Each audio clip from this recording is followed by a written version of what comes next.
Theodore Roosevelt, the Rough Rider of Destiny. Chapter 1. The Boy Who Would Not Break.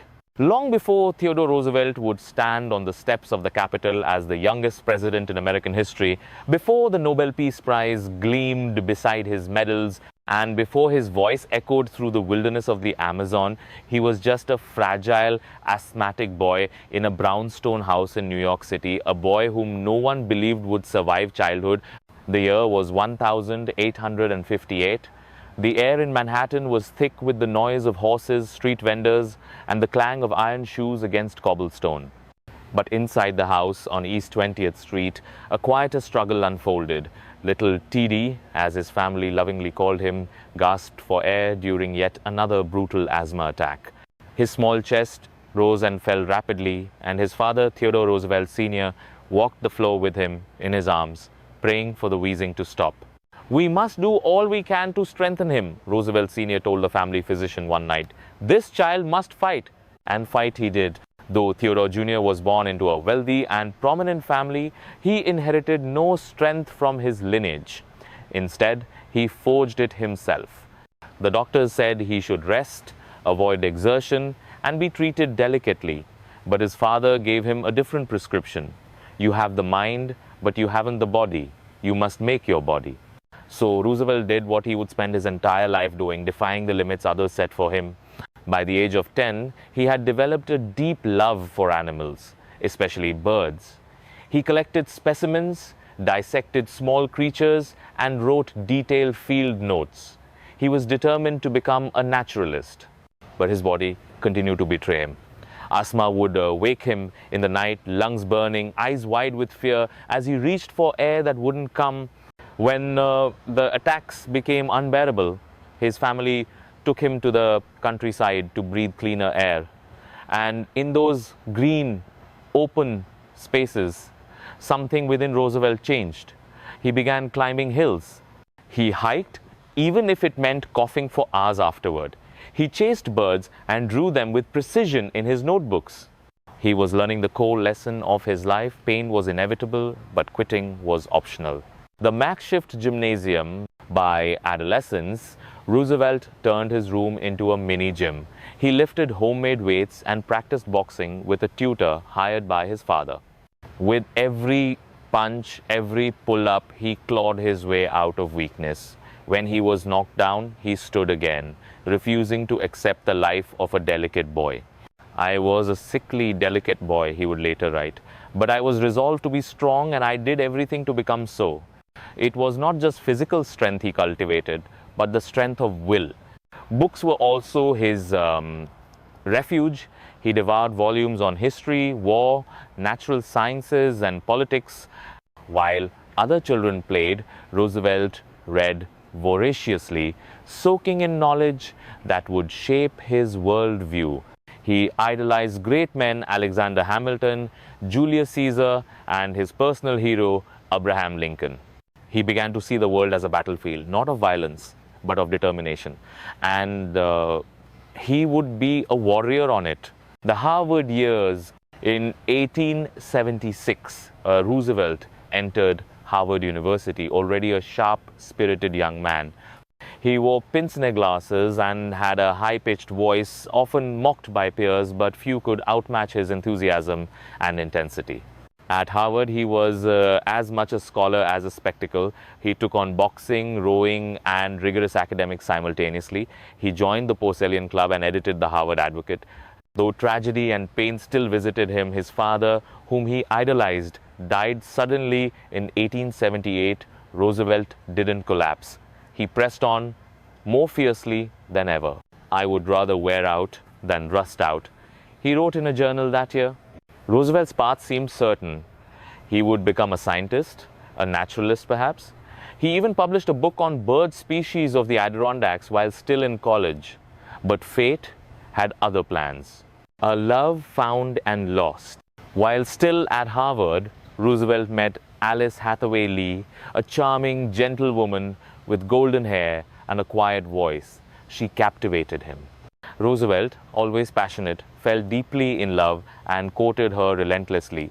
They married in 1880, and their love though brief, was intense.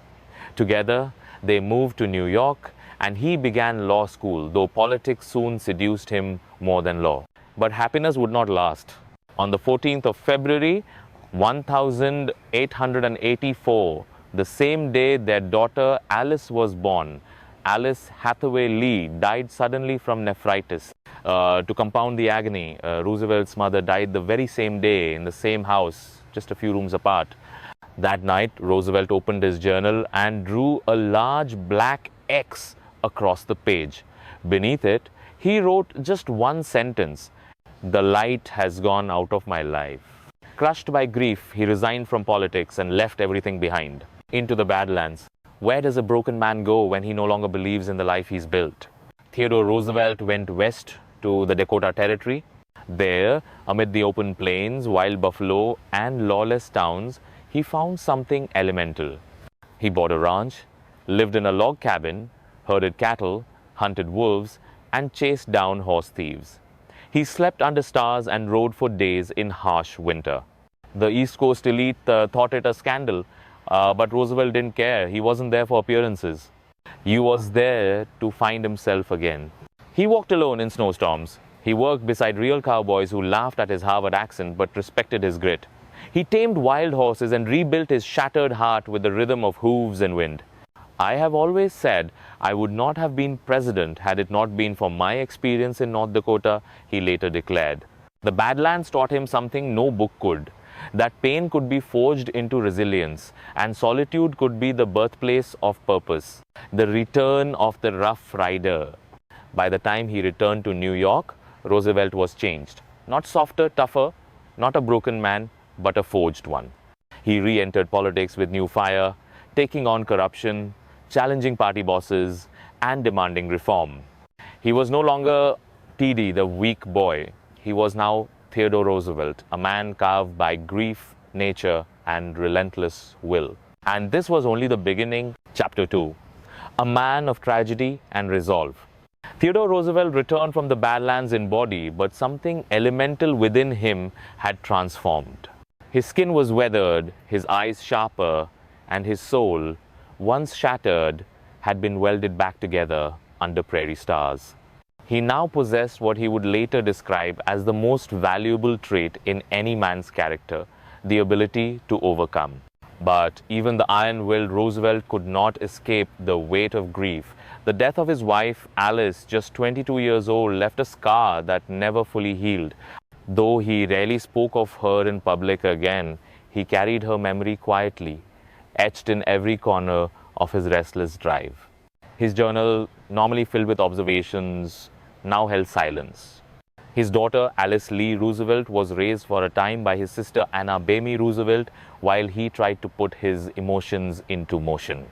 In Roosevelt's mind, action was the cure to sorrow, and he immersed himself in it fully. Climbing back into politics. In 1886, Roosevelt returned to New York City to re-enter politics. This was not the same man who had served in the state assembly earlier in the decade. That Roosevelt had been eager, sometimes rash, and often frustrated. This one had been tempered by loss and hardened by the frontier. He ran for mayor of New York City that year. Though he lost, he gained something more valuable: visibility and the reputation of a man of principle. Newspapers, once dismissive of the dandy with glasses, now recognized him as a reformer with fists and conviction. President Benjamin Harrison soon appointed Roosevelt to the U.S. Civil Service Commission.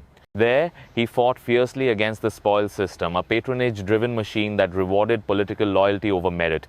He clashed with entrenched power brokers and earned enemies in both parties. But he also earned respect. Roosevelt's voice, once considered too shrill and aristocratic, now rang with the righteousness of a reformer, a man who would not yield to corruption or fear. The cowboy in Washington. His work in civil service was not glamorous. It meant stacks of paperwork, political enemies, and endless bureaucratic battles. But Roosevelt relished the fight. He believed in integrity and accountability, and he enforced both. He brought the same spirit to his next appointment as president of the New York City Board of Police Commissioners in 1895. Here, Roosevelt truly began to demonstrate his genius for leadership and symbolic action. New York's police force was riddled with bribery, laziness, and connections to criminal organizations. Most men in Roosevelt's position would have played politics, appeased both sides, and collected accolades. Roosevelt did the opposite. He walked the streets at midnight, inspecting police stations unannounced. He caught officers sleeping, drinking on duty, or shaking down immigrants for money, and he fired them. He opened windows in the smoky dens of corruption and let in the daylight. He introduced merit-based promotions, enforced Sunday liquor laws, and demanded physical fitness from officers. Newspapers loved him, the public admired him, and the political machine loathed him. But Roosevelt did not care. "I rose like a rocket," he later wrote, "and I expected to fall like a stick." Yet he never fell. Each reform he enacted, each enemy he made only strengthened his identity, a man who would rather lose honestly than win dishonorably. Love returns. During this time, fate offered Roosevelt a second chance at happiness.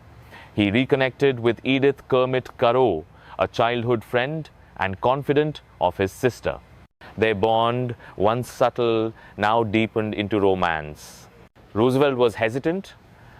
He carried the ghost of Alice Lee with him, but Edith was patient, understanding. In 1886, they married in London, far from the public eye. Unlike his whirlwind first marriage, his life with Edith was enduring and fruitful. They would go on to have 5 children together, creating a lively household filled with noise, laughter, and the occasional wrestling match in the White House. Roosevelt's devotion to his family was fierce. He wrote letters to each child almost daily while traveling and maintained scrapbooks of their achievements and adventures. To Roosevelt, family was not just comfort, it was a moral compass. The Spanish-American War, from reformer to warrior. Roosevelt's career could have continued in administrative reform and intellectual pursuit, but war and history had other ideas. In 1897, he was appointed Assistant Secretary of the Navy under President William McKinley. Though second in command, Roosevelt's energy made him a driving force. He championed naval preparedness, modern battleships, and global American influence. When the USS Maine exploded in Havana Harbor in 1898, igniting the Spanish-American War, Roosevelt acted decisively. He resigned his post and formed the first U.S. Volunteer Cavalry Regiment, the Rough Riders. It was an unprecedented move, a high-ranking government official leaving office to fight on the front lines, but it was pure Roosevelt action over safety, principle over protocol. He recruited an eclectic band of Ivy League athletes, Texas cowboys, Native Americans, and ex-policemen. The Rough Riders trained in San Antonio, rode into Cuba, and charged up Kettle Hill and San Juan Hill in one of the most iconic battles of the war. Roosevelt led from the front, his glasses glinting, his revolver in hand. Bullets whizzed past, men fell, and Roosevelt, undaunted, pressed on. "He was everywhere at once," a fellow soldier later wrote.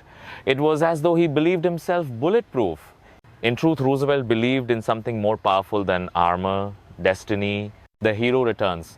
The war made Roosevelt a national hero. Newspapers dubbed him the hero of San Juan Hill. Children idolized him. Veterans admired him.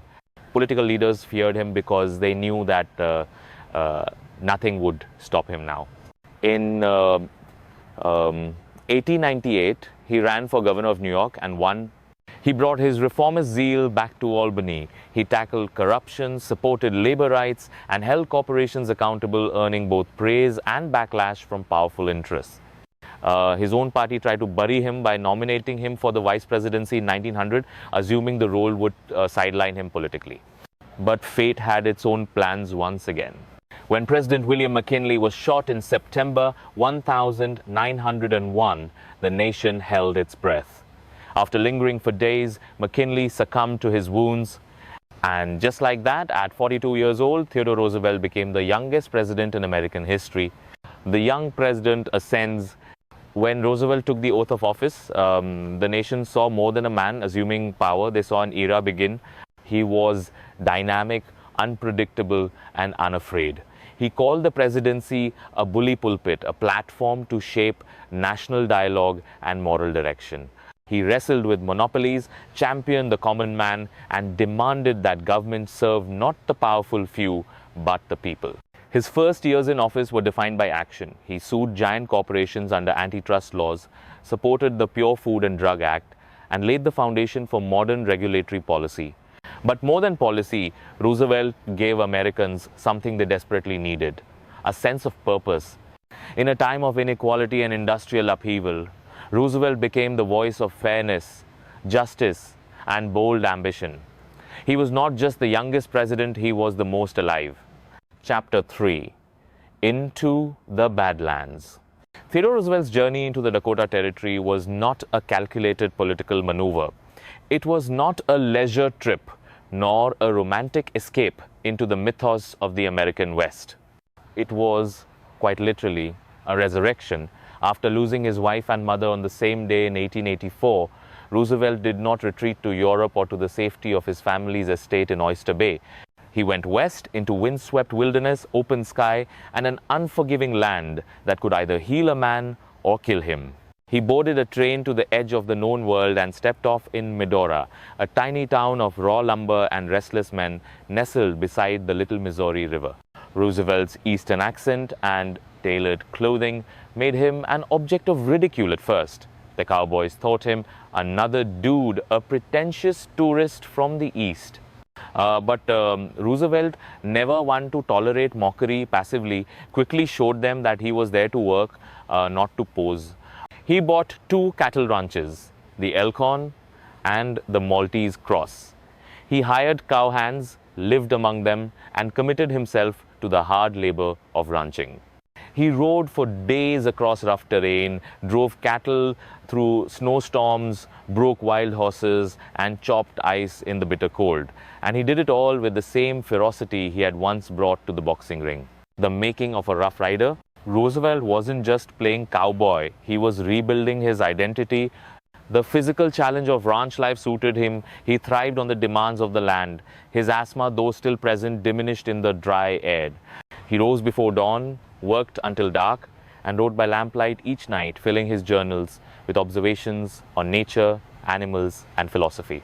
He had come to grieve, but instead he rediscovered joy, not the boyish kind, but the quiet, resilient joy of survival and solitude. And yet, the Badlands tested him. He once tracked down 3 horse thieves who had stolen his boat. Alone, with a rifle, he pursued them for 8 days through ice and brush, finally capturing them and turning them in. Another time, he fought a drunken gunslinger in a saloon, knocking him out cold with a single punch, a punch made more dramatic because Roosevelt was still wearing his pince-nez glasses when he threw it. These tales, which would sound exaggerated from anyone else, were documented and witnessed. Roosevelt's legend wasn't invented, it was earned. The philosopher cowboy. Though surrounded by tough men and tougher conditions, Roosevelt never abandoned his intellectual pursuits. He brought books with him, classics, history, philosophy. He would read Marcus Aurelius by a campfire after a long day of herding cattle. He wrote essays for magazines detailing his experiences in the West. He was fascinated by the idea of the strenuous life, a phrase he would popularize later in his political career. To him, masculinity was not aggression. It was discipline, courage, and the refusal to be broken. The joy of living is his who has the heart to demand it, he wrote from his ranch. He also developed deep respect for the Native American tribes in the area, though his views remained complex and tinged with the prejudices of his era. Still, he believed in fair treatment and dignity for all who lived on the frontier. The collapse of a dream, but the Badlands were unforgiving. The brutal winter of 1886-1887 destroyed Roosevelt's ranching dream. Blizzards buried the plains in snow, cattle starved by the tens of thousands, and ranchers were financially ruined. Roosevelt lost most of his herd and with them the better part of his investment. Yet he did not complain. "I have had a good time," he wrote stoically, "and my losses are nothing compared to what they might have been." He had come west to escape grief. He left it with something more valuable than profit: identity. The return to civilization When Roosevelt returned to New York, he was no longer simply the sickly boy from a wealthy family or the young reformer who had risen quickly in Albany. He was now a man with scars, stories, and a spine of iron. His clothes were dusted in prairie soil. His speech, though still articulate and rapid, carried an undercurrent of command. He no longer needed to prove himself to anyone because the Badlands had already tested and affirmed him. And the nation noticed. He began publishing books about his frontier life. Ranch life and the hunting trail became a popular account of his experiences. It presented Roosevelt as both scholar and cowboy, a man who could quote Greek philosophers by day and break broncos by night. This image would stick. It wasn't a persona, it was the truth. And it gave Roosevelt a kind of mythic stature that few politicians possessed. The Rough Rider philosophy, everything Roosevelt learned in the Badlands shaped his worldview. He came to believe that the nation itself needed to embrace hardship, strength, and purpose. He feared that wealth and comfort were making Americans soft, both morally and physically. He wanted men to face discomfort, to challenge themselves, to work, sweat, strive, and endure. Later, when he gave speeches on the strenuous life or challenged Wall Street monopolists or spoke of war and duty, he was speaking not from theory but from experience. He had lived in the saddle. He had buried his pain in snow and silence. He had learned how to be alone with his thoughts and how to fight for something greater than comfort. Legacy of the West. Though Roosevelt would rise to the heights of national power, a piece of him always remained in the Badlands. Even during his presidency, he would often escape to wild places. Nature, to him, was not just a backdrop, it was a cathedral, a sanctuary, a teacher. Theodore Roosevelt did not go west to become a cowboy. He went to become a man. And when he returned, he brought the frontier with him, not in his clothes or his speech, but in his soul. Chapter 4, The Youngest President. On the 14th of September 1901, the bells tolled in Buffalo, New York. President William McKinley was dead felled, not by old age or illness, but by an assassin's bullet. And at the tender age of 42, Theodore Roosevelt, the cowboy, reformer, and former Rough Rider, took the oath of office to become the youngest president in the history of the United States. The weight of the office was immense, and the nation braced itself. Some doubted his maturity, others feared his energy. A New York senator warned, "Now look, that damn cowboy is president." But Roosevelt didn't flinch. Where others saw youth as a liability, Roosevelt saw it as fuel. The oath in Buffalo. Roosevelt had been hiking in the Adirondacks when word reached him that McKinley's condition had worsened. He traveled by carriage, train, and foot racing toward Buffalo. When he arrived, McKinley was already dead. Roosevelt stood solemnly in a friend's home, placed his hand on a Bible, and took the presidential oath. The room was silent. The future of the nation had shifted in an instant. But Roosevelt's face was calm, almost defiant. "I shall be president in fact, as well as in name," he told reporters later that day. And with that, he began to reshape the presidency. The bully pulpit. Roosevelt coined the phrase bully pulpit to describe the presidency, not bully in the sense of force, but as something splendid, a grand platform from which to inspire moral and social change. He believed the president should not simply administer the government, but lead the nation's conscience. Roosevelt used newspapers as his megaphone, turning press conferences and public addresses into weapons. He gave speeches on fairness, civic duty, and national greatness, making the president a figure of moral authority, not just a political figurehead. His energy was unmatched. He read 2 books a day. He took long walks through Washington. He played with his children, fought mock battles in the White House lawn, and boxed in the White House basement. A White House of life and chaos. Roosevelt's family brought unprecedented life to the White House. His children, Alice, Theodore Jr., Kermit, Ethel, Archie, and Quentin, turned the executive mansion into something more like a jungle gym. They kept ponies in the yard, they sledded down White House staircases, they had pillow fights and water balloon wars. One day, Roosevelt's son Quentin roller skated through the East Room with a goat. And Roosevelt loved it. He was a stern but deeply loving father, encouraging curiosity, bravery, and mischief. He wrote letters to his children constantly, often using playful nicknames like Bamey and Snuffy. He wanted his home, like his presidency, to be filled with life. The trustbuster.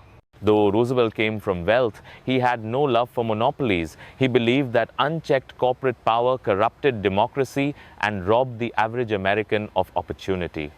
He took on the Northern Securities Company, a massive railroad trust controlled by J.P. Morgan. Using the Sherman Antitrust Act, Roosevelt sued and won, setting a historic precedent that the federal government could restrain big business in the public interest.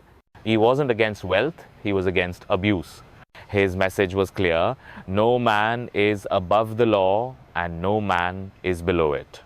Roosevelt became known as the trust buster, targeting railroads, oil companies, and beef monopolies. Business leaders fumed. The public cheered. Champion of the square deal, Roosevelt introduced the square deal, his platform for fairness in business, labor, and society.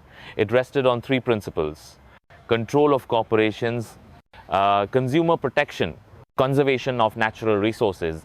In 1902, when coal miners went on strike, Roosevelt intervened not against the workers, but to bring both sides to the table. It was the first time a president had not simply crushed a strike, but mediated one for the benefit of the public. He fought for pure food and drug laws, backed the Meat Inspection Act, and created agencies to hold industries accountable. He believed the government should not just protect liberty, it should ensure justice. Modernizing the military, Roosevelt, ever the soldier, understood the importance of strength in diplomacy. He modernized the US Navy, turning it into a global force. He sent the Great White Fleet, 16 battleships painted white, on a world tour to demonstrate America's naval power. This was not just showmanship. Roosevelt wanted America to be respected abroad and secure at home. He believed in speak softly and carry a big stick, a philosophy of diplomacy backed by strength. He expanded the nation's reach, helped orchestrate the Panama Canal's construction, and asserted U.S. dominance in the Western Hemisphere through the Roosevelt Corollary to the Monroe Doctrine. The Rough Rider in the White House. Roosevelt never forgot the battlefield. In his office, he kept mementos from Cuba, including a saber and bullet-pierced uniform. He invited veterans to the White House, shared war stories, and honored those who had fallen. But he also kept boxing gloves in the West Wing and sparred regularly with military aides and professional fighters. Once, during a bout, he took a powerful blow to the face. He laughed it off. Months later, he confided to a friend, "I am blind in my left eye, but don't tell anyone, it's rather amusing." The presidency for Roosevelt was not a pedestal. It was a ringand. He entered it every day, gloves on, fire in his heart, an environmental president. Though politics occupied most of his days, Roosevelt's heart never strayed far from nature. He established 150 national forests, 51 federal bird reserves, 4 national game preserves, and 5 national parks, protecting over 230 million acres of public land. He created the U.S. Forest Service and fought fiercely for conservation. Where industrialists saw trees to cut and rivers to dam, Roosevelt saw cathedrals of creation that must be preserved for future generations. He once said, "The nation behaves well if it treats the natural resources as assets which it must turn over to the next generation increased and not impaired." He invited naturalist John Muir to camp with him in Yosemite. Under the stars, the two men discussed forests, faith, and the future of the land. That trip helped solidify America's modern environmental ethic. The election of 1904. In 1904, Roosevelt ran for election in his own right. His victory was resounding. He won 336 electoral votes and over 56% of the popular vote. His speech on victory night was classic Roosevelt. "I'm glad to be elected, but I shall not run again. The wise custom which limits the president to 2 terms regards the substance and not the form." That decision would later haunt him. But for now, he had 4 more years, and he intended to make them count. America's most alive president.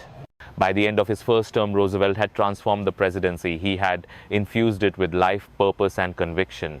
He had spoken for the voiceless, challenged the powerful, and invited the nation to be brave. He had elevated the office beyond mere administration. It had become a force for moral leadership, bold action, and unrelenting energy. He was no longer the youngest president in American history. He was becoming one of the greatest. Chapter 5, the reformer of New York.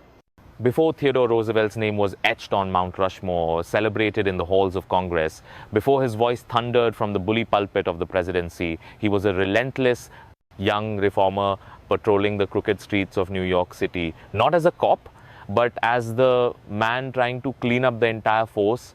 At just 37 years old, Roosevelt accepted the appointment of President of the Board of Police Commissioners of New York City in 1895. It was one of the most corrupt institutions in America's largest city, and many believed it was beyond saving. But Roosevelt wasn't intimidated. He was intrigued. The rotten core of the NYPD. By the late 19th century, the New York Police Department had become a cesspool of bribery, extortion, and political favoritism. Officers openly took payments to ignore illegal activities like gambling, prostitution, and alcohol sales on Sundays. The infamous political machine Tammany Hall had a stranglehold on city politics. Its influence ran deep, filling the police force with men more loyal to party bosses than to justice. Most reformers looked the other way or offered mild criticisms. Roosevelt did neither. He declared war, midnight walks, and surprise inspections.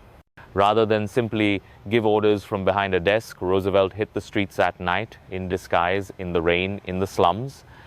Accompanied by reporters or fellow commissioners, he would surprise police stations in the dead of night, checking to see which officers were on duty and which were sleeping, drinking, or entirely absent. He once caught a patrolman drunk in a tavern during a shift. When Roosevelt confronted him, the officer replied, "It's not worth walking a beat on a rainy night for $2 a day." Roosevelt snapped, "Then resign, sir. Better men than you are doing it for less." Word spread quickly. Roosevelt was everywhere. Officers began to fear hearing his sharp footstep echoing through the station house. He was cleaning house, and he was relentless. The Sunday Law and the Saloon War. One of Roosevelt's most controversial actions came when he decided to enforce the Sunday Excise Law, which banned the sale of alcohol on Sundays. For decades, the law had been ignored except when police wanted to punish specific saloon owners who failed to pay bribes. Roosevelt, ever the constitutionalist, declared that a law must be enforced equally or not at all. The city erupted. German and Irish immigrants protested, arguing the law was discriminatory. Saloon owners claimed Roosevelt was targeting their culture. Newspapers printed caricatures of him smashing beer steins with his fists. Roosevelt didn't care.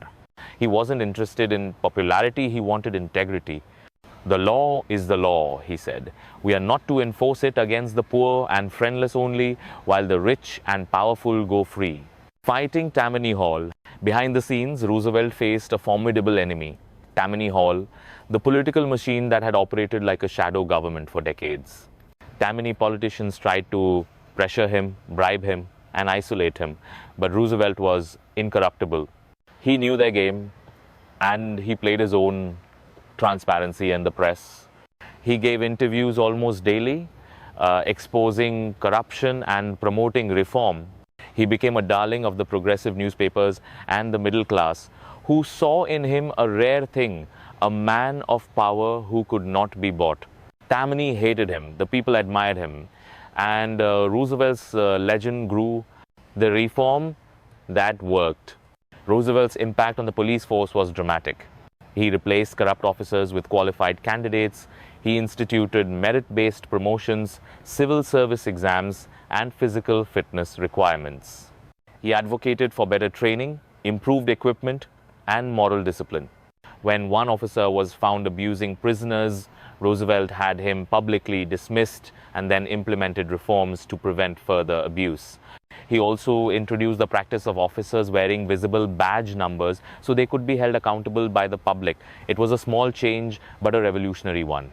Under Roosevelt, the NYPD took its first real steps toward becoming a professional force. The entire nation took notice. Public ridicule and personal resolve. Roosevelt was not universally loved. Political cartoons portrayed him as a self-righteous tyrant. Saloon owners called him the blue-nosed Puritan. Police union leaders accused him of arrogance. But Roosevelt didn't yield. He thrived on resistance. The more people pushed against him, the more determined he became. Conflict wasn't an obstacle, it was proof he was doing something right. And underneath the swagger and glasses was a mind that understood reform required not just vision, but symbolic leadership. He knew that by walking the streets in the rain, by confronting officers face to face, he was making more than policy. He was creating a new standard, a foreshadowing of the presidency. Roosevelt's work in New York was more than a local crusade. It was a dress rehearsal for the presidency. Here, he developed his signature style: bold action over bureaucracy, direct communication with the public, moral clarity in the face of compromise. He discovered that real change required risk, visibility, and personal courage. It was in New York that Roosevelt began to understand what the American people craved. Not perfection, but integrity. Not power, but purpose. A voice beyond the city.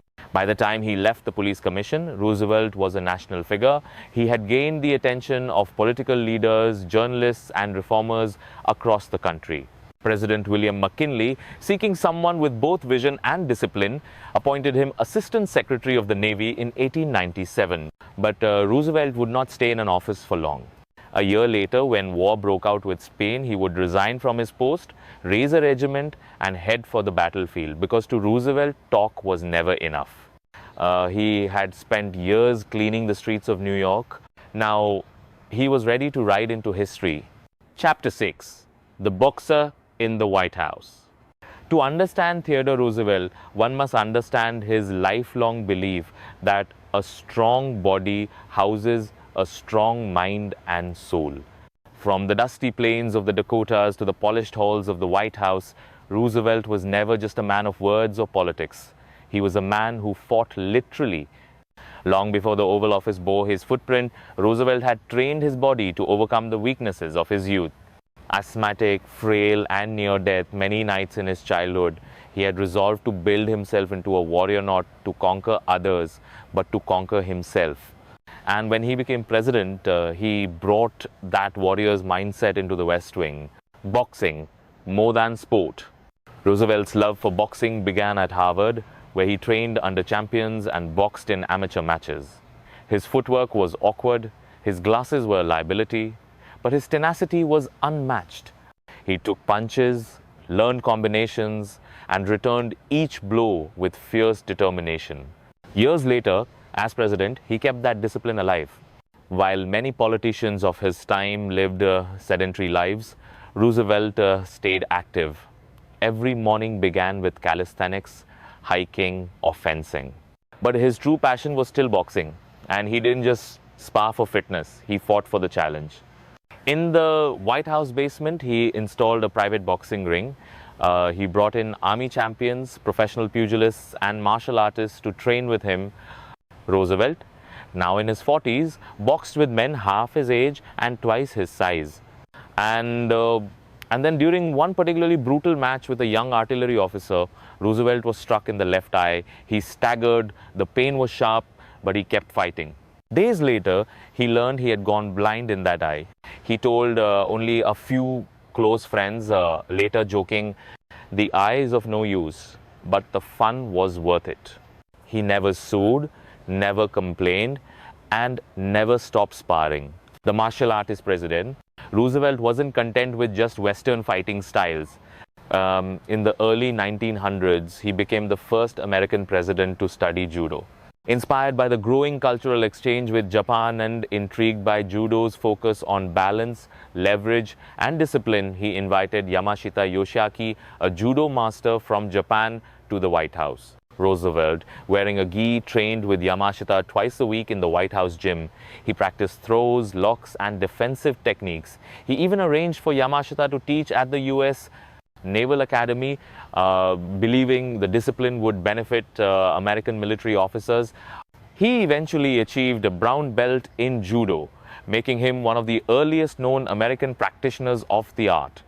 To Roosevelt, martial arts weren't just physical, they were philosophical. They embodied control, humility, and inner strength. Wrestling with himself. Roosevelt also loved Greco-Roman wrestling, often calling it the perfect test of strength and spirit. He had trained in it since his teens and continued to wrestle as a form of personal meditation. He once said, "I do not pity the man who does not know the value of discipline. He has never truly tested his spirit." His sons, especially Theodore Jr. and Kermit, were often drafted into impromptu matches in the East Room. Roosevelt, even in middle age, would challenge them to takedowns and arm wrestling bouts. The White House became not just a center of policy, but a gym, a dojo, a battleground of energy and laughter. The philosophy of the strenuous life. All of Roosevelt's athletic pursuits pointed back to a central belief he held sacred, the strenuous life. In 1899, he gave a speech titled The Strenuous Life, which became one of his most famous. In it, he declared, "I wish to preach not the doctrine of ignoble ease, but the doctrine of the strenuous life, the life of toil and effort, of labor and strife." He believed that the country's greatness depended on the moral and physical vigor of its citizens. Softness, in Roosevelt's eyes, was decay. He urged Americans, especially young men, to avoid luxury and seek discipline, challenge, and hardship. He campaigned for physical education, supported national parks as places to build endurance and character, and pushed for military readiness, not out of bloodlust, but because he believed it kept the nation sharp. Roosevelt's personal example gave weight to his words. He wasn't preaching from a place of theory. He lived it every day. Fitness as a political statement. Roosevelt's commitment to physical health wasn't just private, it was political. He wrote articles promoting youth fitness. He criticized schools that lacked gymnasiums. He started playgrounds, initiatives in cities so children in tenements could have spaces to exercise and learn discipline. He believed a strong citizenry made a strong republic. He pushed for reforms in the US military, insisting that soldiers train like athletes and officers lead by example. He condemned desk-bound bureaucrats and urged all Americans to walk, hike, or ride regularly. To Roosevelt, laziness was a moral failing, and weakness, when chosen, was a betrayal of national responsibility. A leader who walked the walk. Unlike many politicians, Roosevelt never asked of others what he wasn't willing to do himself. When he visited Panama to inspect the Canal Projecta region swarming with disease, he refused special treatment. He marched with workers through the swamps, dressed in the same clothes, sweating in the same sun. In public parades, he rode horseback for hours. On vacation, he climbed mountains. When camping with naturalist John Muir in Yosemite, he hiked in a snowstorm without complaint. He led by physical example. Even his enemies admitted it. One journalist once quipped, "You don't interview Roosevelt, you endure him." The legacy of the fighter president. By the end of his presidency, Roosevelt had embedded physical vitality into the American mythos. He wasn't just a brilliant mind or a fierce leader, he was a living symbol of willpower. He had shown that strength was not a matter of size, but of discipline. He had made martial arts and athletics respectable in high office. And he had inspired an entire generation to rise from the comfort of chairs and engage with the world with hands, feet, lungs, and muscle. In a White House once associated with decorum and detachment, Roosevelt had left behind something radical. Sweat, movement, life. Chapter 7, The Speech That Couldn't Be Silenced. The stage was set in Milwaukee, Wisconsin, on the night of the 14th of October, 1912. Theodore Roosevelt, no longer president but still burning with political fire, stood ready to address a crowd of thousands at the Milwaukee auditorium. He was campaigning as the candidate of the newly formed Progressive Party, which he himself had helped create after breaking from the Republicans. The nation was deeply divided. Roosevelt's return to politics had shaken the landscape. He was once again drawing enormous crowds, preaching reform, conservation, anti-corruption, and direct democracy. His energy was contagious, his charisma legendary. But not everyone was a supporter. The moment of the shot, outside the Hotel Gilpatrick, where Roosevelt had just stepped into an open-air automobile to depart for his speech, a man pushed through the crowd and raised a .38 caliber Colt revolver. His name was John Flamang Schrank, a deluded former bartender from New York who claimed to be following instructions from the ghost of President McKinley. Schrank fired one shot. The bullet struck Roosevelt in the chest, just beneath the right nipple.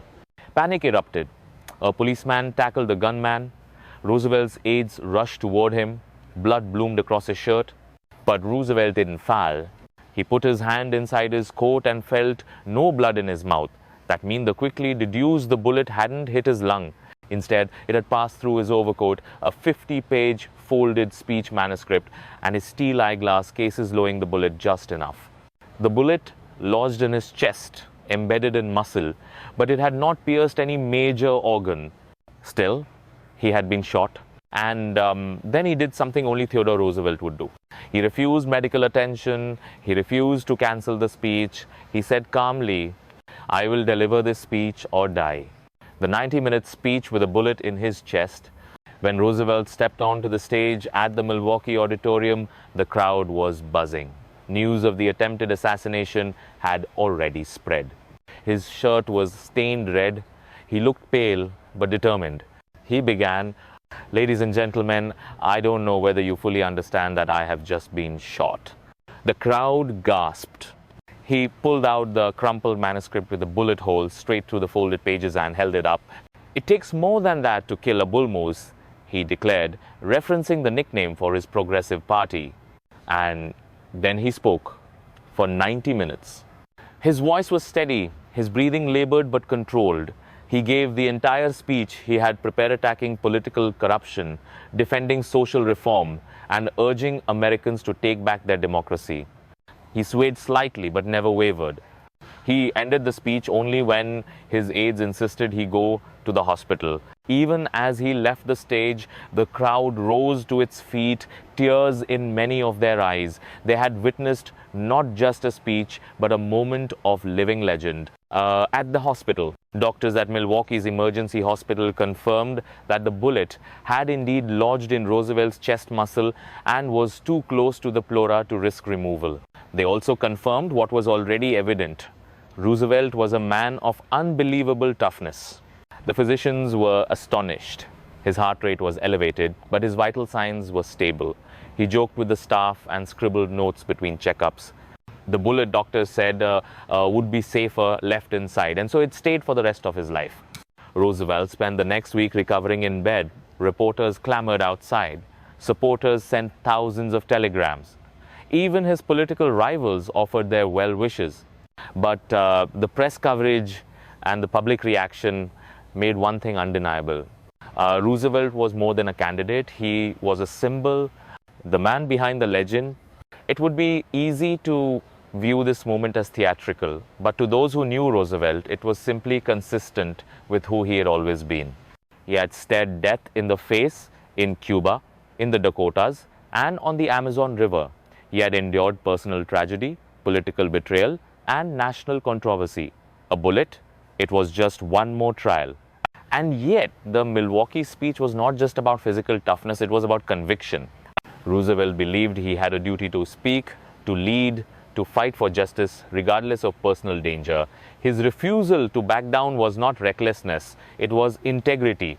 He believed the presidency and politics itself required men willing to suffer for principle. That night in Milwaukee, he embodied the ideal he had preached for decades, the strenuous life. The aftermath, despite the heroism of his campaign, Roosevelt ultimately lost the 1912 election. Woodrow Wilson won the presidency, while Roosevelt finished second, an incredible feat for a third-party candidate. He outpolled the Republican incumbent, William Howard Taft. But Roosevelt's campaign forever changed American politics. His progressive platform calling for women's suffrage, an 8-hour workday, campaign finance reform, and regulation of corporations laid the groundwork for reforms that would take root in future decades. The Bull Moose might not have won the White House, but his voice roared through history. And his Milwaukee speech became a permanent entry in the canon of political courage. A president like no other. Years later, when discussing leadership with young officers and students, Roosevelt would point to that moment not to brag, but to explain what it meant to believe in something enough to bleed for it. He once said, "No man is worth his salt who is not ready at all times to risk his well-being, to risk his body, to risk his life in a great cause." That night in Milwaukee, Theodore Roosevelt didn't just preach that creed, he lived it. Chapter 8, in the heart of the Amazon. By 1913, Theodore Roosevelt had lived a dozen lifetimes in one. He had battled on foreign soil, ruled from the White House, survived an assassin's bullet, and championed reform on every frontier imaginable. And yet, at age 54, just 1 year after losing the 1912 presidential election, he felt an old fire, returning the kind that could not be tamed by speeches or committees. He needed to explore again. This time, not the political jungle, but a real one. The unmapped heart of the Amazon rainforest. The Roosevelt-Rondon Scientific Expedition. Roosevelt had been invited to lecture in South America, but a simple speaking tour was not enough. Instead, he agreed to lead a joint expedition with the Brazilian government to explore the Rio da Dúvida, or River of Doubt, a river that appeared on no reliable map, whose course and dangers were entirely unknown.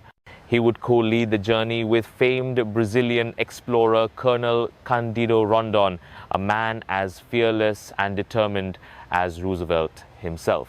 The mission would be more than symbolic, it would be dangerous, grueling, and scientifically significant. The expedition's goal: chart the river's path through the dense, unbroken wilderness of Brazil's farthest reaches, facing disease, animals, hostile terrain, and the unknown. Roosevelt's family and friends begged him not to go. He was no longer the young Rough Rider. He had a weak heart from the assassination attempt, old injuries, and lingering illnesses. But Roosevelt's answer was predictable. It is not the critic who counts. The credit belongs to the man who is actually in the arena. Into the jungle. In December 1913, Roosevelt and his team, comprising scientists, military officers, Brazilian porters, and his 23-year-old son Kermit, entered the Amazon basin. They carried canoes, scientific instruments, and rifles. Within days, the rainforest engulfed them. The heat was suffocating, the insects relentless. Leeches latched onto legs, mosquitoes bit through clothes. The river was infested with piranhas, caimans, and stingrays. Despite it all, Roosevelt was elated. He paddled, logged notes, helped carry equipment, and reveled in the natural world. But the danger escalated quickly. The descent into hardship, the River of Doubt, was wilder than expected, full of rapids, waterfalls, and treacherous terrain. Their canoes capsized, supplies were lost, food ran low. Then came illness. Roosevelt developed a severe infection from a leg wound, likely a cut that became inflamed with tropical bacteria. His fever rose. He began to hallucinate. At times, he begged Kermit to leave him behind and continue the expedition without him. "I was a burden to you," he later wrote in his journal. "I did not want to hinder the mission." Kermit refused. The son stood by the father. Each day, Kermit helped carry Roosevelt's gear, treat his wounds, and lift his spirits. Together they pushed, on day after day, mile after mile, through the thick green walls of jungle and across rivers black and deep. Death on the trail. The jungle demanded more than effort, it demanded sacrifice. One of the Brazilian crewmen drowned when a canoe capsized in a rapid. Another was murdered by a fellow porter after a dispute. The killer fled into the jungle and was never found. The team buried the dead in shallow graves beside the river. The sounds of howler monkeys echoed above them like a dirge. Roosevelt, emaciated and weakened, later recalled, "We were living on the edge of things and a touch more misfortune, and we would have died." They had no communication, no map, no help. The rainforest had become a prison of green. The triumph of will. After nearly 2 months and over 400 miles of unexplored jungle, the expedition emerged, skeletal and shaking, but alive. Roosevelt had lost over 50 pounds. His face was sunken, his body scarred, his wounds still infected. He would never fully recover from the ordeal. The bullet in his chest, which had remained dormant since Milwaukee, now throbbed and ached. His heart was strained. Doctors later said the trip had cost him at least a decade of life. But Roosevelt didn't speak of his pain. He spoke of the river.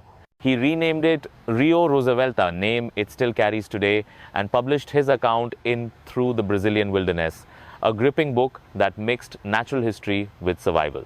He had faced the limits of his strength and survived. He had walked the line between discovery and death and returned with honor. A legacy carved in the jungle. The expedition was not just another Roosevelt adventure. It was a moment that proved the authenticity of his philosophy. He did not preach courage from a desk. He lived it, even when it nearly killed him. He wrote, "It is far better to dare mighty things, to win glorious triumphs, even though checkered by failure, than to rank with those timid souls who neither enjoy much nor suffer much." The jungle had tested him, broken many men, but not him. The Roosevelt who returned from Brazil was older, yes, slower, more fragile, but he had emerged with something few ever truly possess: absolute credibility. The final years begin. Roosevelt never fully recovered from the river of doubt. For the rest of his life, he struggled with inflammation, heart issues, and exhaustion. But even as his body weakened, his voice remained strong. He continued to write, lecture, and advocate for conservation, military preparedness, and American values. And through it all, the memory of the jungle remained with him, the place where he had come closest to dying and had instead discovered his deepest truth. Chapter 9: The Father of the Forests. When Theodore Roosevelt spoke of the American wilderness, he didn't speak in the abstract. He spoke with reverence, like a man describing a cathedral. To him, forests were not just timber, rivers, not just irrigation, and mountains, not just obstacles. They were living temples of the American spirit. Roosevelt's passion for conservation wasn't political, it was personal. Born a sickly child, he had found freedom and strength in the great outdoors. As a man, he believed that preserving nature was a sacred duty, not only for its beauty, but for the soul of the nation. And when he became president, he carried that belief into the highest office. The wilderness as a teacher. Roosevelt's first great lessons in conservation came in the Dakota Badlands. There, among herds of bison and star-strewn skies, he had seen firsthand the danger of overgrazing, deforestation, and careless exploitation.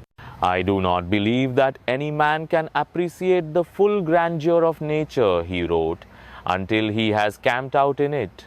His hunting trips, scientific readings, and friendship with naturalists like John Burroughs and John Muir deepened his understanding of ecological interdependence.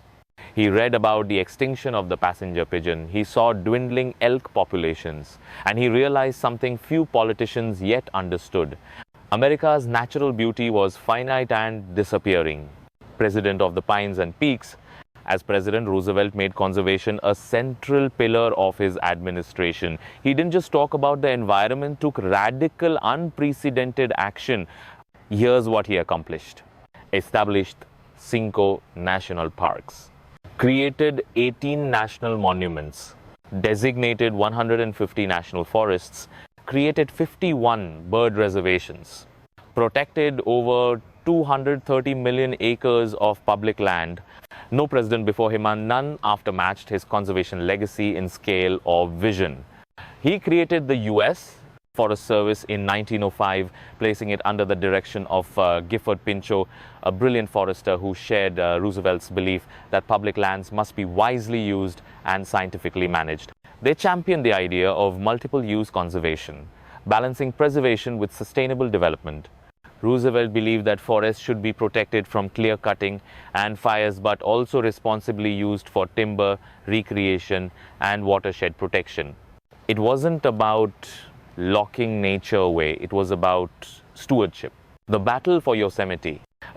In 1903, Roosevelt traveled to Yosemite Valley in California, but he didn't just visit. He camped for 3 days in the wilderness, sleeping under the stars with John Muir, the famed naturalist and founder of the Sierra Club. They talked deep into the night about God, nature, and responsibility. Muir, a preservationist, wanted to keep the wild utterly untouched. Roosevelt, a conservationist, sought to balance human need with environmental care. The trip profoundly affected him. He later wrote, "It was like lying in a great solemn cathedral, far vaster and more beautiful than any built by the hand of man." Shortly after the trip, Roosevelt placed Yosemite and the Mariposa Grove of giant sequoias under federal protection against heavy pressure from timber and tourism industries. Enemies in Congress, allies in nature, not everyone supported Roosevelt's crusade for nature. Congress, dominated by business interests, resisted his attempts to expand public lands. Powerful men saw forests as lumber, they saw rivers as dam sites, they saw wilderness as waste. Roosevelt fought back with strategy and boldness. In 1906, he signed the Antiquities Act, which allowed presidents to declare federal lands as national monuments without congressional approval. Within months, he used it to protect Devil's Tower in Wyoming, the first national monument, and he didn't stop there. He bypassed Congress to protect sites like Grand Canyon, Petrified Forest, Mount Olympus. When critics accused him of overreach, Roosevelt replied simply, "Leave it as it is. You cannot improve on it." The Conservation Conference in 1908, Roosevelt hosted the White House Conference on Conservation, the first of its kind. He brought together governors, scientists, engineers, and tribal leaders to discuss the management of America's forests, waterways, minerals, and wildlife. It was a visionary summit, decades ahead of its time. He declared, "The conservation of our natural resources is the fundamental problem. Unless we solve that problem, it will avail us little to solve all others." He was not simply protecting trees, he was building policy for the unborn, a precedent in the wild. Roosevelt practiced what he preached. He took time away from Washington to explore Yellowstone, the Grand Canyon, and the Florida Everglades. He hunted elk in Montana while regulating hunting licenses, rode horseback through Wyoming, and tracked mountain lions in Colorado. He respected indigenous knowledge of the land, often consulting with tribal guides and elders. He viewed the wilderness not as a place of escape, but as a national classroom, a proving ground for character. The national park's legacy. Today, the US National Park System is celebrated as one of the greatest democratic ideas in global history, the idea that the most beautiful parts of a country should belong to everyone forever. That idea has many champions, but no one fought harder earlier than Roosevelt. He did not live to see the full fruits of his labor, but his actions directly inspired future legislation like the Wilderness Act of 1964, and presidents from Franklin D. Roosevelt to Barack Obama have cited him as a model. The roar of the mountains. In later years, when Roosevelt grew physically weaker, he would often sit on his porch at Sagamore Hill, listening to the wind rustling through trees and the sound of birds overhead. To others, it was just a breeze. To him, it was a reminder of what was worth saving. When asked what had given him the greatest satisfaction in life, Roosevelt didn't mention the presidency or war. He said, "The thought that the Grand Canyon will remain as it is, unspoiled, is one of the greatest sources of happiness to me. For all his toughness, all his battles, all his speeches, it was stillness, sunlight, and silence among the trees that gave him peace." Chapter 10, The Pen and the Sword. Theodore Roosevelt was known for many things: his booming voice, his rugged adventures, his presidential bravado, but among his most enduring legacies was the quieter, more disciplined art he wielded alongside all others, writing. Before, during, and after his presidency, Roosevelt produced a staggering body of literary work. He was a historian, essayist, biographer, naturalist, journalist, critic, and memoirist. In a time before television and radio, his words carved deep into the cultural consciousness of the American people. Um, Over the course of his life, Roosevelt published more than 35 books, 150,000 plus letters, countless essays and articles. He once quipped, "I could not live without writing no more than I could live without breathing." A writer from youth, Roosevelt began writing as a boy, keeping detailed naturalist journals filled with sketches of birds, notes on insects, and philosophical reflections. By age 23, he had published his first book, The Naval War of 1812, a serious, scholarly work that earned respect from military historians. It showcased his early mastery of research and narrative, as well as his lifelong belief in preparedness and strength through sea power. The book remains required reading at the US Naval War College to this day. Even as he built a political career, Roosevelt continued writing between meetings, late at night, or while traveling. His manuscripts often bore the marks of action-ink blots from moving trains, mud stains from hunting trips, or blood from a nicked finger.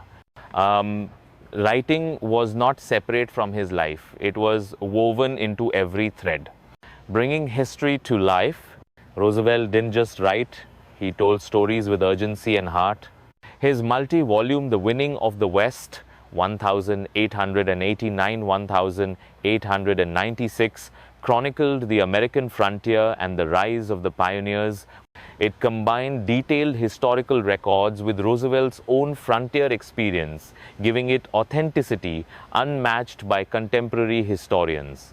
To Roosevelt, history was not just dates and treaties. It was human struggling dynamic battle between nature and civilization, ideas and instincts.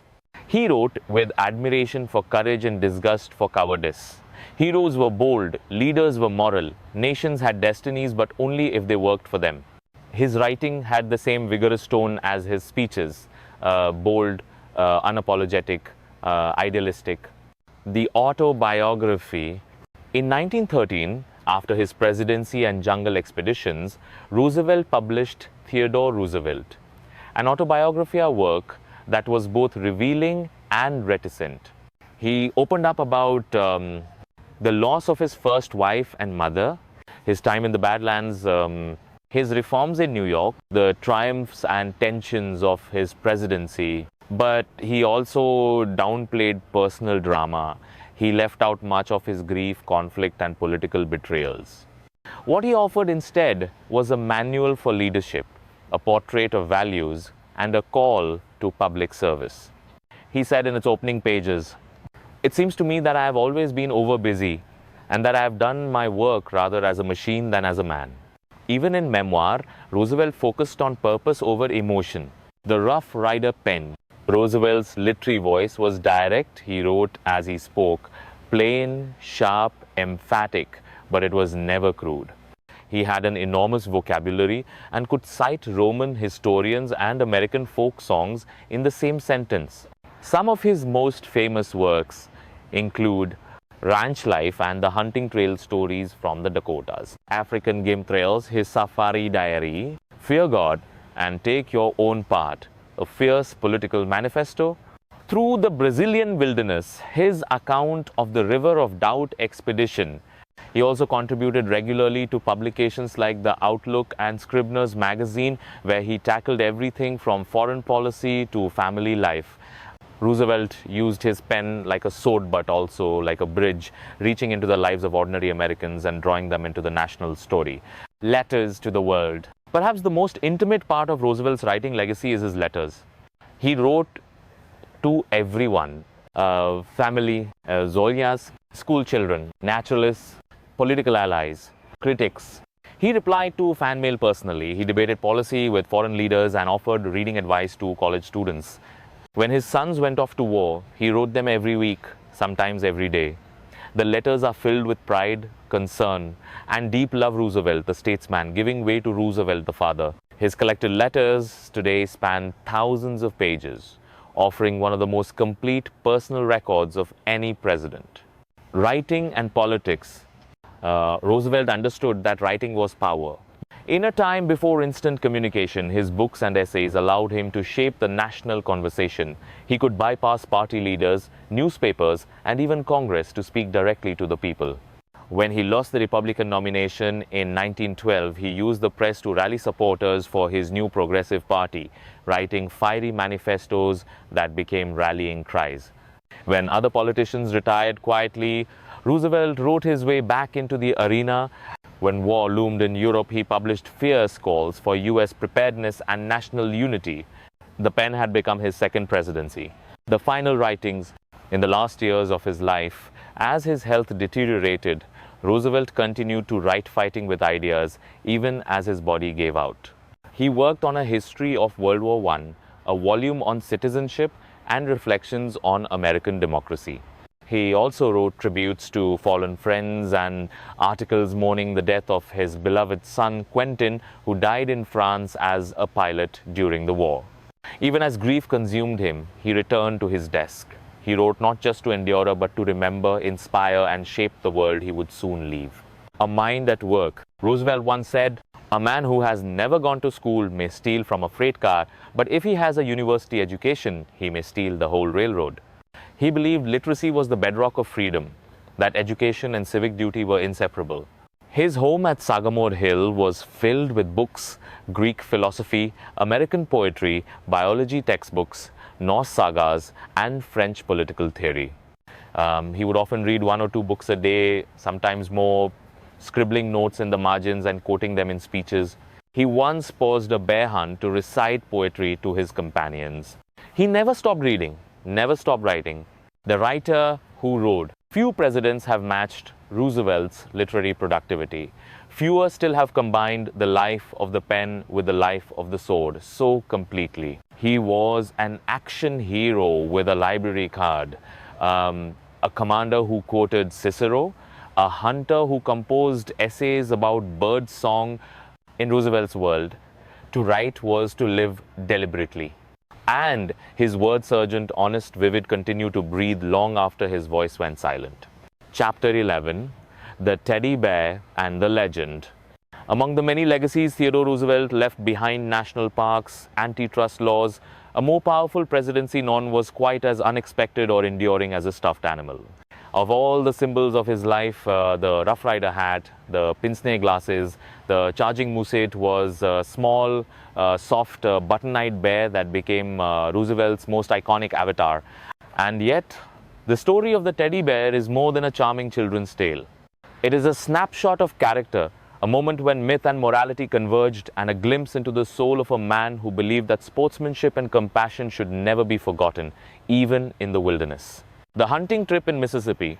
The year was 1902.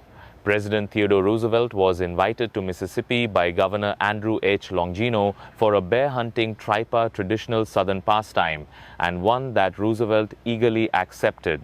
Roosevelt had hunted throughout his life. He viewed it as a way to test endurance, learn about nature, and engage in the primal relationship between predator and prey. But he also believed in fairness and sportsmanship that matched strength with respect. The hunt took place near Onward, Mississippi, in dense woods teeming with black bears. The guides and hunters, eager to please the president, had scouted the area thoroughly and devised a plan to ensure Roosevelt would have a successful kill. But for several days, Roosevelt found no game.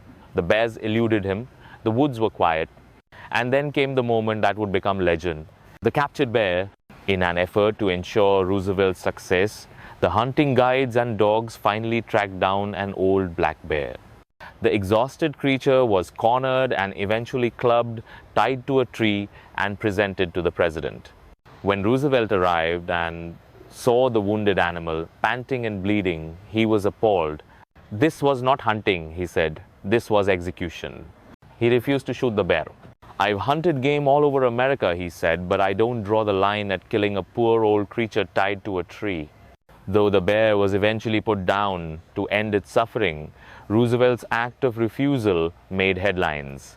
To many, it was a simple gesture. To the nation, it was a revelation. The birth of the teddy bear. Political cartoonist Clifford Berryman, working for the Washington Post, saw the symbolic power of the story and quickly published a cartoon titled Drawing the Line in Mississippi.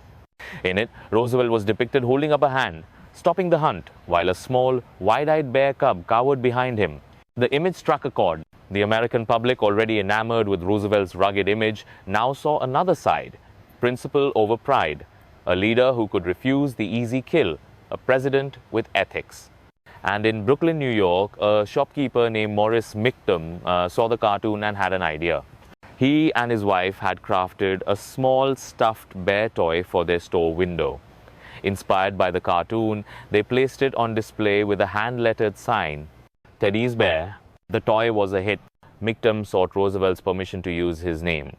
The president, ever modest, agreed but requested that it not be used for personal profit.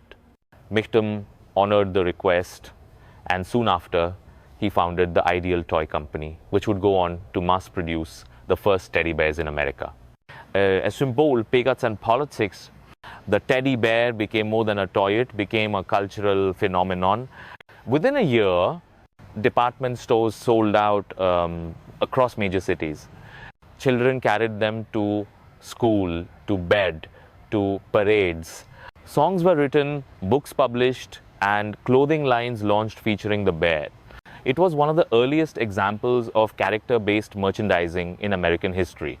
But unlike many marketing icons, the teddy bear was rooted in something real, moment of integrity. Roosevelt's simple refusal had become a beacon of compassion in a time of industrial hardness and political corruption. The man behind the bear? Roosevelt was both amused and slightly bewildered by the teddy bear craze. He didn't particularly like being softened in the public imagination. He was, after all, a hunter, a fighter, a reformer. But he also understood the importance of symbolism. He never distanced himself from the bear. In fact, he occasionally made jokes about it in speeches. When campaigning for the Progressive Party in 1912, surrounded by cheering children holding stuffed bears, he shouted, "If I must be associated with a bear, at least let him be a bear that stands for kindness." His children, too, adored the toys. The Roosevelt family embraced the image, knowing it reflected not weakness but strength, tempered by conscience. From the wild to the nursery, the teddy bear became a permanent fixture in American homes. It survived 2 world wars, the Great Depression, and the rise of digital technology. It has comforted children in hospitals, accompanied soldiers in rucksacks, and stood beside presidents in photo ops. It evolved from Roosevelt's story, but never lost his spirit. In Germany, the Steiff Company began producing its own bears. In Japan, the teddy bear became a symbol of gentle resilience. Across the globe, the bear endured as a messenger of innocence, bravery, and loyalty. And it all started with a man who refused to shoot, a lasting image.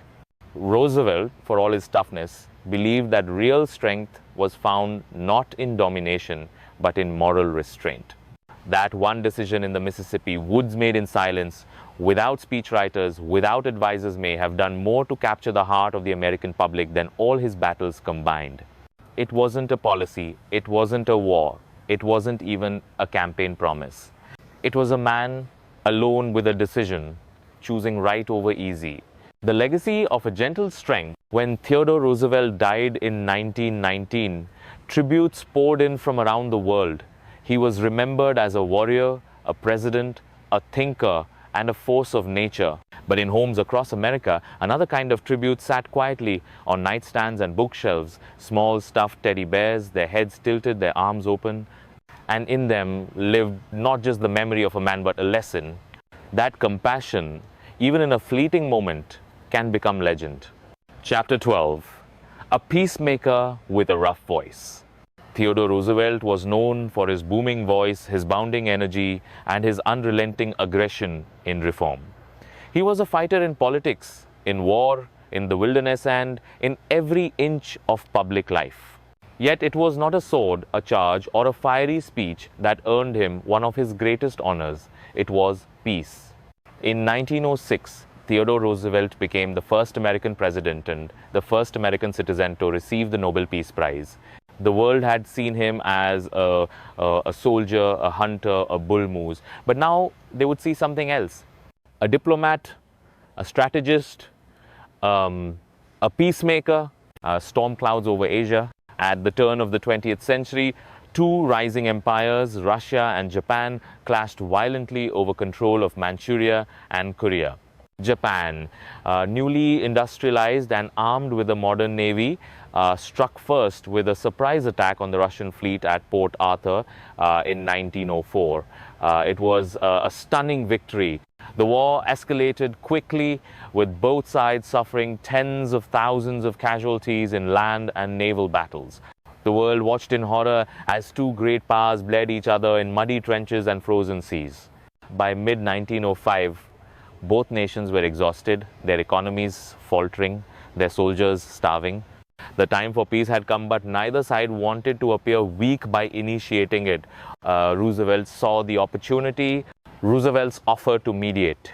As President of the United States, Roosevelt was in a unique position. He had no direct stake in the conflict, but he had growing influence in the Pacific and a global reputation as a man of action. He quietly reached out to both governments, offering to host peace negotiations. Japan, fearing its supply lines would collapse, agreed. Russia, sensing that the war could not be won, reluctantly followed. Roosevelt's mediation was secret at first. His diplomatic channels operated through personal letters, discreet envoys, and backdoor meetings. He coordinated meetings between envoys in Washington and used his close relationships with foreign diplomats to build trust. This wasn't a speech for the cameras, it was chess played with lives and futures. The Portsmouth Conference. In the summer of 1905, the envoys from Russia and Japan arrived in Portsmouth, New Hampshire, where negotiations began under the watchful eyes of the world. The talks were difficult. Japan, victorious in battle, wanted large reparations and territorial gains.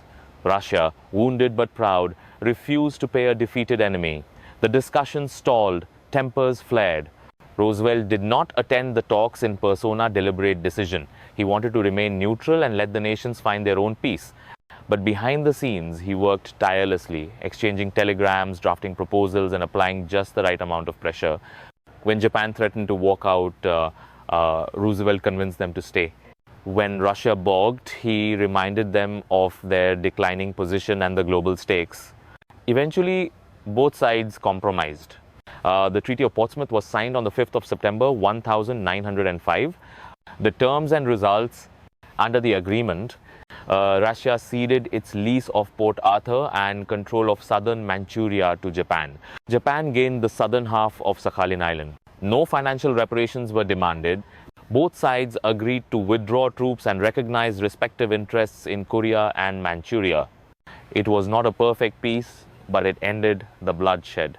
Japan emerged as a major power. Russia turned inward, setting the stage for revolution. And Roosevelt, he had shown the world that the United States could be a global mediator.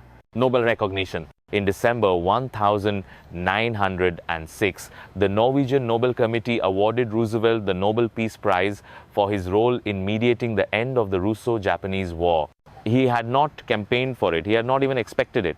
But when informed, he accepted the award with humility, stating, "The credit belongs to the American people, in whose name I acted." He did not attend the ceremony in Oslo. No American president had ever received such an award, and protocol was unclear. The medal and diploma were sent to him in Washington. Roosevelt donated the entire $40,000 cash prize to fund an industrial peace foundation, demonstrating that his commitment to diplomacy was not a moment, but a mission. Diplomacy with grit. Roosevelt's approach to foreign policy was complex. He believed in military preparedness, but he also believed that diplomacy could prevent war when backed by respect and strength. This belief birthed his famous maxim, "Speak softly and carry a big stick, you will go far." To Roosevelt, soft speech meant patience, reason, and dialogue. The big stick was a strong military, national confidence, and moral clarity. He applied this philosophy elsewhere. In Panama, to secure the building of the canal, in the Caribbean, to stabilize economies through intervention. In the Western Hemisphere, to assert US leadership, but the Portsmouth Treaty was his finest hour as a peacemaker. Legacy of the prize. Roosevelt's Nobel Prize marked a turning point not just for him but for the American presidency. Before Roosevelt, US presidents rarely engaged in global conflict resolution. Foreign policy was reactive, insular, and cautious. Roosevelt changed that. He demonstrated that American leadership mattered on the world stage and that peace could be just as powerful a legacy as war. His actions laid the foundation for future presidents, Wilson, Truman, Carter, who would also seek peace in difficult times. And for the Nobel Prize itself, Roosevelt set a precedent. It had honored poets and scientists before, but now it recognized political courage and diplomatic daring. The voice that brought peace. Roosevelt was never a pacifist. He believed in righteous war and hated cowardice. But he also understood that peace-earned peace was the highest form of strength. The man who once charged up San Juan Hill now won praise not for leading men into battle, but for guiding nations out of one. He proved that rough riders could become wise riders and that the fiercest voices could also speak with grace and wisdom. In the years that followed, he remained proud of the award not because it was his, but because it stood for what was possible when principle triumphed over pride. Chapter 13. Legacy of the Bull Moose. In the twilight of his life, Theodore Roosevelt stood not in retreat, but in resurgence. After 2 terms in the White House and a legendary presidency filled with reforms, rough rides, and roaring speeches, Roosevelt might have retired into quiet dignity, but he was not made for silence. By 1912, 4 years after leaving office, he returned fired by the same unstoppable energy that had defined his life. He re-entered the battlefield of American politics not as a Republican, not as a Democrat, but as a bull moose. And though he would never return to the presidency, the ideals he championed in that final chapter would shape the American future for decades to come. The break with Taft. Roosevelt had handpicked William Howard Taft as his successor in 1908, believing Taft would continue the progressive reforms he had started. But Taft's presidency disappointed him. Roosevelt saw him as too cautious, too friendly to corporate interests, and unwilling to challenge the party establishment. He watched with frustration as Taft rolled back conservation efforts, split with reformers, and sided with conservatives in Congress. By 1911, Roosevelt had had enough. In 1912, he challenged Taft for the Republican nomination, a move that shattered the political order. The birth of the Progressive Party, when Republican leaders gave the nomination to Taft, despite Roosevelt's overwhelming support in state primaries, Roosevelt stormed out of the convention. He formed a new party, the Progressive Party, often called the Bull Moose Party, after Roosevelt declared, "I feel as fit as a bull moose." The new party was more than a protest. It was a vision for a better America. The Bull Moose platform included women's suffrage, minimum wage laws, social insurance, an 8-hour workday, child labor bans, federal regulations on corporations, direct election of US senators. It was radical for the time, decades ahead of national policy. Roosevelt wasn't just trying to reclaim the presidency, he was trying to reshape American democracy. The campaign trail of 1912, the 1912 presidential campaign was one of the most dramatic in US history. There were 4 major candidates: Woodrow Wilson, the Democrat; William Taft, the Republican incumbent; Theodore Roosevelt, the progressive; Eugene Debs, the socialist. Roosevelt barnstormed across the country, giving hundreds of speeches, riding trains through the night, shaking thousands of hands. He attacked corporate greed, championed social justice, and called for a new nationalism, a government that would protect the common man from both big business and political corruption. Even after being shot in Milwaukee, he continued campaigning. His voice thundered from platforms and town squares. He captivated millions. He received over 4 million votes, more than Taft, making him the most successful third-party candidate in American history. But the division among Republicans allowed Wilson to win. Roosevelt had lost the election, but he had won a revolution of ideas. final adventures. After the campaign, Roosevelt didn't fade into obscurity. He embarked on another major expedition, this time to South America, where he charted the previously unexplored River of Doubt, now named Rio Roosevelt. The journey nearly killed him. He contracted malaria, lost a quarter of his body weight, and suffered from lingering infections for the rest of his life. But he returned with stories, maps, and one more legend added to his name: family and war. During World War I, Roosevelt's four sons, Theodore Jr., Kermit, Archibald, and Quentinel, volunteered for military service. Quentin, the youngest, was shot down in France in 1918, becoming a national symbol of sacrifice. Roosevelt was devastated. He called Quentin the most gallant boy I ever knew. Despite his grief, he wrote letters to families of fallen soldiers, visited training camps, and offered to lead a volunteer division to France himself. President Wilson declined. Roosevelt seethed, believing America's entry into the war had come too late. He remained outspoken, writing essays, urging unity, duty, and patriotism. Even as his health failed, he continued to fight. The final night, on the 6th of January, 1919, Theodore Roosevelt died in his sleep at Sagamore Hill, his beloved home on Long Island. He was 60 years old. The man who had charged up San Juan Hill, challenged political machines, stood against monopolies, and redefined the presidency, was gone. His death stunned the nation. Vice President Thomas Marshall said death had to take him in his sleep, for if he had been awake, there would have been a fight. The Bull Moose legacy. Roosevelt's ideas lived on long after him. The progressive platform of 1912 became the blueprint for 20th century reforms. The New Deal, civil rights legislation, labor protections, environmental laws. His environmental policies saved millions of acres of forests, parks, and wildlife. His diplomatic style, confident, principled, prepared, remains a model for global statesmanship. His belief in the strenuous life, in national service, in civic virtue continues to inspire generations. And his personal story of frailty turned to force, of grief transformed into action, is one of the greatest American epics. Roosevelt, remembered. His face now watches over the Black Hills of South Dakota, carved into Mount Rushmore alongside Washington, Jefferson, and Lincoln. His words still echo in classrooms, national parks, and civic halls.